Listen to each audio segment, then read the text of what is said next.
ഒത്തിരിയേറെ പ്രാവശ്യം വായിച്ചിട്ടുള്ളതും ധ്യാനിച്ചിട്ടുള്ളതുമായ ഒരു വചനഭാഗമാണ് നമുക്കിന്ന് ലഭിച്ചിരിക്കുന്നത്. വിതക്കാരൻ്റെ ഉപമ എന്ന പേരിലാണ് ഇത് അറിയപ്പെടുന്നത്. ഈ ഉപമ വായിക്കുമ്പോൾ വിതക്കാരനായ ക്രിസ്തു തന്നെ പറയുന്നുണ്ട്, വിതക്കാരൻ അത് പിതാവാണ്, ദൈവമാണ് എന്നുള്ളതാണ് പറയുന്നത്.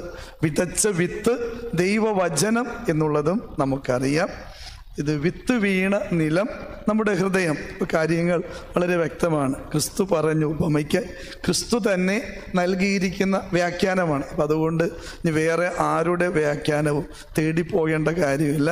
വിതക്കാരൻ ക്രിസ്തുവാണ്, വിതച്ച വിത്ത് ദൈവവചനമാണ്, വിതയ്ക്കപ്പെട്ട ഇടങ്ങൾ മനുഷ്യ ഹൃദയങ്ങളാണ്.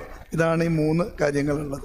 ഇതിനകത്ത് ആദ്യം വരുന്ന ഒരു സംശയം, വിതക്കാരനായ ക്രിസ്തുവിന് മിസ്റ്റേക്ക് പറ്റിയോ എന്നുള്ളതാണ് ഇത് വായിക്കുമ്പോൾ ആദ്യം തോന്നുന്നത്. നല്ല ഒരു കൃഷിക്കാരനാണെങ്കിൽ, വിതക്കാരനാണെങ്കിൽ അബദ്ധം പറ്റാൻ സാധ്യതയില്ല. ഒരുപക്ഷെ ക്രിസ്തു തച്ചനായതുകൊണ്ടായിരിക്കാം കൃഷിക്കാരൻ്റെ പണി അറിയാൻ പറ്റിയിരിക്കില്ല. അതല്ലെങ്കിൽ ഏതെങ്കിലും ഒരു കൃഷിക്കാരൻ വിതക്കാൻ പോകുമ്പോൾ വഴിയരികിൽ വിരിക്കും. അതുപോലെ പാറപ്പുറത്ത് വിതയ്ക്കോ, മുള്ളുകളുടെ ഇടയിൽ വിതയ്ക്കോ? ഇല്ല, ഒരിക്കലുമില്ല. നല്ല നിലം നോക്കി മാത്രമേ ഏതൊരു വിതക്കാരനും അതല്ലെങ്കിൽ കൃഷിക്കാരനും തൻ്റെ വിത്ത് ഇറക്കുകയുള്ളൂ. അപ്പോൾ ഇവിടെ ക്രിസ്തുവാകുന്ന കൃഷിക്കാരന് മിസ്റ്റേക്ക് പറ്റിയോ? സ്വാഭാവികമായിട്ട് ചിന്തിച്ചാൽ ഏതൊരു കൃഷിക്കാരനും പറയും മണ്ടനാണ് എന്നേ പറയുള്ളൂ. കാരണം ചെയ്തത് ന്യായീകരിക്കാൻ പറ്റുന്നതല്ല. ഒത്തിരി നല്ല വിത്തുകൾ പാഴാക്കി കളഞ്ഞു എന്ന് മാത്രമേ ഇത് വായിക്കുമ്പോൾ നമുക്ക് തോന്നും. അവസാന ഭാഗത്ത് നല്ല നിലം എന്ന് പറയുന്നുണ്ട്. ഈ നല്ല നിലത്തും ക്രിസ്തുവാകുന്ന കൃഷിക്കാരൻ വിതച്ച വിത്തുകൾ ഒരേ ഫലമല്ല പുറപ്പെടുവിച്ചത്. അവിടെയും വ്യത്യാസമുണ്ട്. ചില വിത്തുകൾ 100 മേനി കൊടുത്ത്, ചിലത് 60, ചിലത് 30. അപ്പം നല്ല നിലത്തും ഒരേ ഫലം കിട്ടിയില്ല എന്നുള്ളതും ഈ വചനത്തിൽ നമ്മൾ വായിക്കേണ്ട കാര്യമാണ്. അപ്പോൾ പിന്നെ ഈ ഉപമയിലൂടെ എന്താണ് ക്രിസ്തു ലക്ഷ്യമാക്കുന്നത്? ഈ നല്ല നിലം എന്ന് പറയുന്നത് നമ്മൾ ഓരോരുത്തരും തന്നെയാണ്. നമ്മളെല്ലാവരും നല്ല നിലങ്ങളായിരുന്നു എന്നുള്ളതും തീർച്ചയാണ്. എപ്പോഴാണ്? നമ്മൾ കുഞ്ഞായിരുന്ന സമയത്ത് അല്ലേ, ഒരു കളങ്കം പോലും ഇല്ലാത്ത നല്ല നിലങ്ങളായിരുന്നു നമ്മളെല്ലാവരും. അതുകൊണ്ടാണ് ജനിച്ചു വീഴുന്ന ഓരോ കുഞ്ഞിൻ്റെയും പുഞ്ചിരിയിൽ മാലാഖയുടെ ചിരി എന്ന് നമ്മളെല്ലാവരും പറഞ്ഞിട്ടുണ്ട് ഇല്ലേ? ചിരിക്കുന്ന ഉറക്കത്തിലൊക്കെ ചില കൊച്ചുങ്ങളൊക്കെ ഇങ്ങനെ ചിരിക്കുമ്പോൾ എന്ത് വെറുതെ മാലാഖ വന്ന് മാലാഖ ചിരി കണ്ട. കാരണം എന്താ? നല്ല നിലമായിരുന്നേ. അതുകൊണ്ട് പിരിഞ്ഞതൊക്കെ നന്മയുടെ ഫലങ്ങൾ മാത്രമായിരുന്നു. ആ പുഞ്ചിരിക്ക് പോലും 100 മേനയുടെ ഫലം ഉണ്ടായിരുന്നു എന്നുള്ളതാണ് യാഥാർത്ഥ്യം.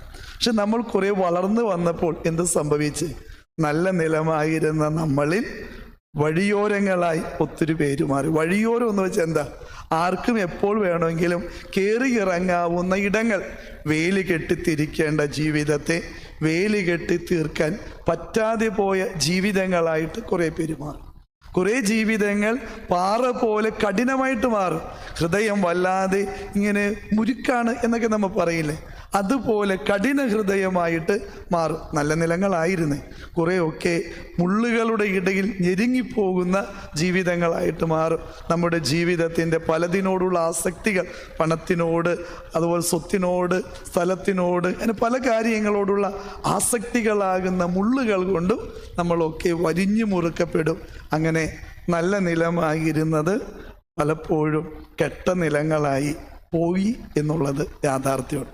അപ്പോൾ ഈ ഉപമയിൽ ആദ്യത്തെ പാർട്ട് അതാണ്. അതിൻ്റെ ലാസ്റ്റ് പാർട്ടാണ് വിതയ്ക്കപ്പെട്ട വിത്ത് ഒരേ ഫലം പുറപ്പെടുവിച്ചില്ല. എൻ്റെ പ്രിയപ്പെട്ടവരെ, ഇത് നമ്മളിൽ തന്നെയുള്ള സാധ്യതയാണ്.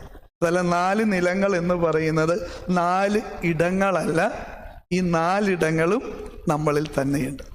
നമ്മളാരും പെർഫെക്റ്റ് ഒന്നും അല്ല എന്ന് ക്രിസ്തുവിനും അറിയാം എന്നുള്ളതാണ് ഇന്നത്തെ ഈ വചനം നമുക്ക് നൽകുന്ന സുവിശേഷം. നമ്മൾ ആരും 100 മേനിയൊന്നും ഫലപ്പുറം പിടിവിക്കാൻ പറ്റുന്നവരൊന്നുമല്ല. കാരണം നമ്മളിൽ തന്നെ ഈ പറയുന്ന കുറവുകളൊക്കെയുണ്ട്. പക്ഷെ കൃഷിക്കാരനായ ക്രിസ്തു ആഗ്രഹിക്കുന്നത് എന്താ? ഫലം പുറപ്പെടുവിക്കണം എന്നുള്ളതാണ്. ഇപ്പോൾ വഴിയോരങ്ങളും പാറപ്പുറവും ഉൾപ്പടർപ്പൊക്കെ നല്ല നിലങ്ങളായിട്ട് മാറും. എപ്പോഴാണ്? വഴിയോരം മാറ്റി വേലി കെട്ടി തിരിക്കാൻ പറ്റിയ, പലപ്പോഴും നമുക്കറിയാം ഒത്തിരി പറമ്പുകൾ വെറുതെ കിടക്കുമ്പോൾ ആളുകൾ അതിലൂടെ നടക്കാൻ തുടങ്ങും. നടന്ന് അവിടെ ഒരു നാട്ടുപാത പോലെ ഒരു വഴി പ്രത്യക്ഷപ്പെടും. പിന്നീട് ഉടമസ്ഥൻ വന്ന് അത് തൻ്റേതാണെന്ന് പറഞ്ഞാൽ പോലും ആ വഴിയിലൂടെ നടന്നവർ വിട്ടുകൊടുക്കില്ല. ഇത് ഞങ്ങളുടെ അവകാശം, വർഷങ്ങളായിട്ട് ഞങ്ങൾ നടന്നതാണ്, അതുകൊണ്ട് വിട്ടുകൊടുക്കില്ല. ഇത് ഒത്തിരിയേറെ പള്ളിയുടെ സ്ഥലങ്ങളൊക്കെ അന്യാധീനപ്പെട്ടു പോയതിൻ്റെ ഒരു കാരണം ഇങ്ങനെ പലരും ഇങ്ങനെ വേലി കെട്ടി തിരിക്കാഞ്ഞത് കൊണ്ടാണ്.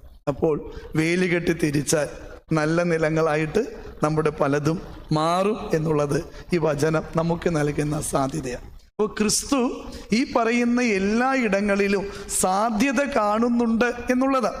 എല്ലാ ഇടങ്ങളിലും ക്രിസ്തു ഒന്നിനെയും തള്ളിക്കളഞ്ഞില്ല എന്നുള്ളതാണ് ഈ സുവിശേഷത്തിൻ്റെ ഏറ്റവും വലിയ സൗഭാഗ്യം. ഒന്നിനെയും നമ്മളാണ് അത് കെട്ടത്, ഇത് മോശം, അത് പറ്റൂല എന്നും പറഞ്ഞ് തള്ളിക്കളയുന്നവർ നമ്മളാണ്.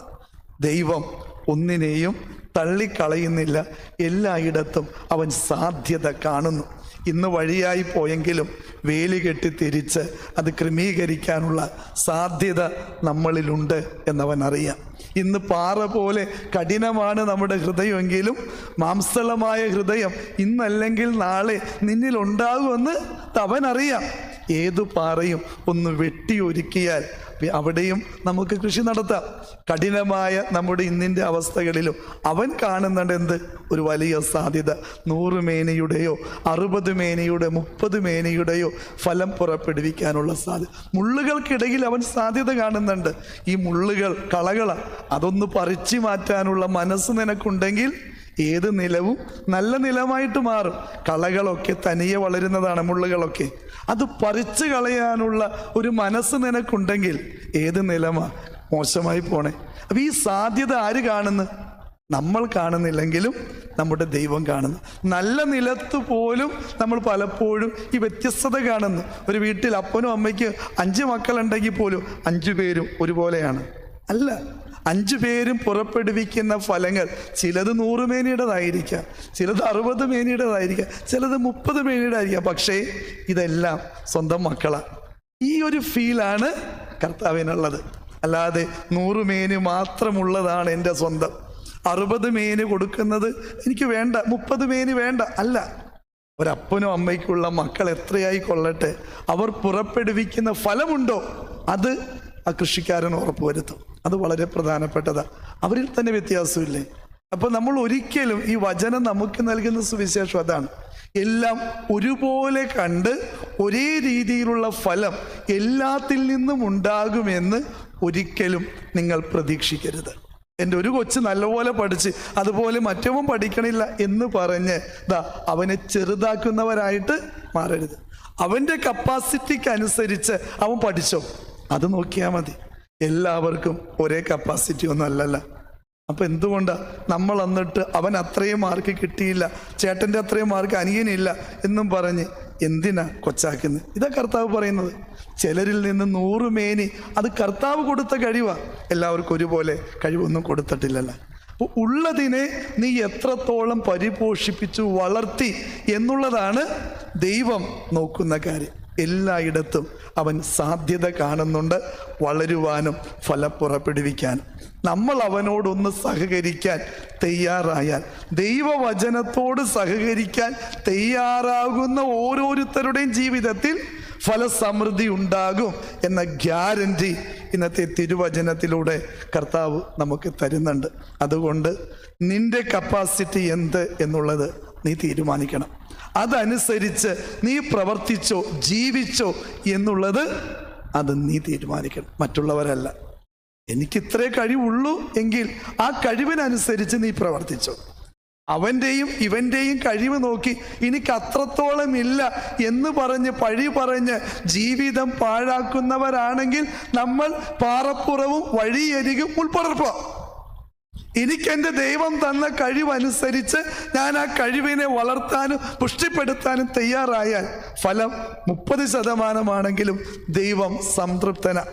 അവൻ തന്ന താലന്തുകളുടെ ഉപമയില്ലേ, 5 കിട്ടിയവൻ 5 കൂടി വർദ്ധിച്ചപ്പോഴും 2 കിട്ടിയവൻ 2 കൂടി വർദ്ധിപ്പിച്ചപ്പോഴും 1 കിട്ടിയവൻ 1 കൂടി വർദ്ധിപ്പിച്ചപ്പോഴും കർത്താവ് പറഞ്ഞ എന്താ? കൊള്ളാം, നല്ലവനും വിശ്വസ്തനുമായ ഭൃത്യ. എല്ലാവർക്കും ഒരേ പരിഗണനയാണ്. അതാ കർത്താവിന്റെ പ്രത്യേകത. എല്ലാവർക്കും ഒരേ പരിഗണനയാണ്.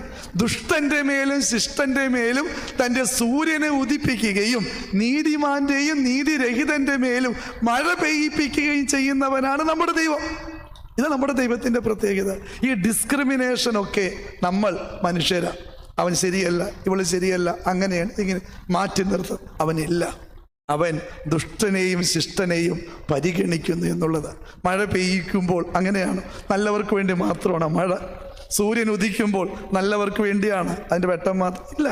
എല്ലാവർക്കും നൽകുന്ന നിന്റെ സ്വർഗസ്ഥനായ പിതാവിൻ്റെ കാരുണ്യത്തിൻ്റെ ഒരംശമെങ്കിലും നീ എന്തേ നിന്റെ സഹജീവിയോട് കാണിക്കുന്നില്ല? ഇതാണ് തമ്പുരാൻ്റെ ചോദ്യം. അപ്പം നമ്മൾ പലപ്പോഴും പലരെയും വിലയിരുത്തുന്നത് അവരിൽ നിന്ന് എന്ത് കിട്ടുന്നു എന്ന് നോക്കിയാൽ. തരാൻ പറ്റാത്തവനും തൻ്റെ ഇല്ലായ്മയിൽ നിന്ന് നൽകുന്നതിന് വലിയ പവറുണ്ട്, സമൃദ്ധിയുണ്ട് എന്ന് തിരിച്ചറിയണം. എന്നോട് ഒരു യൂണിറ്റിൽ ചെന്നപ്പോൾ ചോദിച്ചു, പണ്ടൊക്കെ ഇവിടെ സംഭാവനകൾ ഒത്തിരി കിട്ടും, ഇങ്ങനെ സംഭാവനകൾ കൊടുക്കുന്നവരുടെയൊക്കെ പേരെഴുതി കൊടുത്ത സംഖ്യയുടെ വലിപ്പം അനുസരിച്ച് മുകളിൽ നിന്ന് തുടങ്ങി താഴേക്ക് വരെ ഇങ്ങനെ എഴുതി വെക്കും. അങ്ങനെ ചെയ്താൽ അച്ഛന് കുറേ പൈസ കിട്ടും, അങ്ങനെ കിട്ടിയാൽ ബാധ്യതയൊക്കെ ഒത്തിരി തീരും, അച്ഛൻ അങ്ങനെ ചെയ്തു കൂടെ എന്ന് ഇങ്ങനെ ചോദിക്കേണ്ടത്. അപ്പം ഞാൻ അവർക്ക് കൊടുത്തൊരു ഉത്തരം ഇപ്രകാരമാണ്. 75 വയസ്സുള്ള നമ്മുടെ ഇടവകയിലെ ഒരമ്മച്ചിയുണ്ട്. മെക്കാട്ട് പണിക്ക് പോണേന് കോൺക്രീറ്റ് കൂട്ടുന്നിടത്ത് അത് ചുമന്നു കൊണ്ടുപോയി കൊടുക്കുന്ന ഒരു സാധു സ്ത്രീയാണ്. അവർ നമ്മളുടെ പള്ളിയുടെ ഓരോ പള്ളി പണിയുമ്പോഴും അവർ കൊണ്ടുവന്ന് 10,001 രൂപ തരും. പ്രായം 75 വയസ്സായി എന്നോർക്കണം. മെക്കാട്ട് പണിക്ക് പോകുന്ന അവർ കൊണ്ടുവന്ന് ഈ പൈസ തന്നപ്പോൾ ഞാൻ കരഞ്ഞുകൊണ്ടാണ് ആ പൈസ സ്വീകരിച്ചത്. ഞാൻ പറഞ്ഞു, അമ്മേ, ഈ പൈസയ്ക്ക് 10,001 വിലയല്ല, 10 ലക്ഷത്തിനപ്പുറത്തെ വിലയുണ്ട്. ഒരു 10 ലക്ഷം രൂപ ഉള്ളവൻ തന്ന പൈസയുമായി ഈ സാധു സ്ത്രീയുടെ 10,001 വിലയിരുത്തുമ്പോൾ വലിപ്പം 10 ലക്ഷത്തിനാണോ ഈ 10,001 മുകളിൽ എഴുതേണ്ടത് അപ്പോൾ ആരുടെ പേരായിട്ട് മാറും? ഈ സാധു സ്ത്രീയുടെ പേരായിട്ട് മാറും. അതുകൊണ്ട് അച്ഛൻ എവിടെ എന്ത് ചെയ്താലും ഒരാളുടെയും പേരും തന്ന സംഭാവനയുടെ ലിസ്റ്റൊന്നും എഴുതില്ല. നമ്മളൊക്കെ വിലയിരുത്തുന്നത് ഈ രീതിയിലാണ്. വലിപ്പം നോക്കിയ മനസ്സിൻ്റെ വലിപ്പം ഇന്നേ വരെ തിരിച്ചറിയാൻ നമുക്ക് കഴിയാതെ പോയിരിക്കുന്നു എന്നുള്ളതാണ് നമ്മുടെ ജീവിതത്തിൻ്റെ ഒക്കെ ഏറ്റവും വലിയ അപരാധം. ഈ ഇടവകയിൽ ആ സാധുശ്രീ മെക്കാട്ട് പണിക്ക് പോകുന്ന 75 വയസ്സിലും തൊഴിലിനോട് ഈ പള്ളിയിൽ ഇരിപ്പുണ്ടാവും. തൊഴിലിനോട് കഴിഞ്ഞ വെള്ളിയാഴ്ച മാലാഖയുടെ കപ്പലിൽ നിന്ന് പ്രാർത്ഥിച്ചിറങ്ങിയപ്പോൾ ആ സ്ത്രീ എൻ്റെ പുറകിൽ നിന്ന് പ്രാർത്ഥിക്കുക. അച്ഛൻ്റെ കൈ പിടിച്ചിട്ട് പറ, അച്ഛൻ ഞാൻ വീണ്ടും വന്നുണ്ട് നമ്മുടെ ഈ പള്ളിയുടെ പണിക്ക് വേണ്ടി. ഓർത്ത് നോക്കി, പണി തുടങ്ങിയിട്ടില്ല, അതിക്ക് മുമ്പേ അവർ ശേഖരിച്ച് വെക്കാൻ തുടങ്ങി. കിട്ടുന്നതിൻ്റെ മെച്ചമല്ല, അതിലും കൂടുതല, അല്ലെങ്കിൽ എങ്ങനെ തരാൻ പറ്റും? ഒരു സാധു സ്ത്രീയുടെ അധ്വാനത്തിൻ്റെ 10,001 രൂപയ്ക്ക് നമുക്ക് വിലമതിക്കാനാവാത്ത അത്രയേറെ വിലയുണ്ട്. അത് കർത്താവ് ഇവിടെ പറയുന്നത്. എല്ലാം 100 മേനിയൊന്നും ആകണമെന്നില്ല. 30 മേനിക്ക് പോലും 100 മേനിയേക്കാളും വലിയ മഹത്വമുണ്ട്, വിലയുണ്ട് എന്നറിയുക.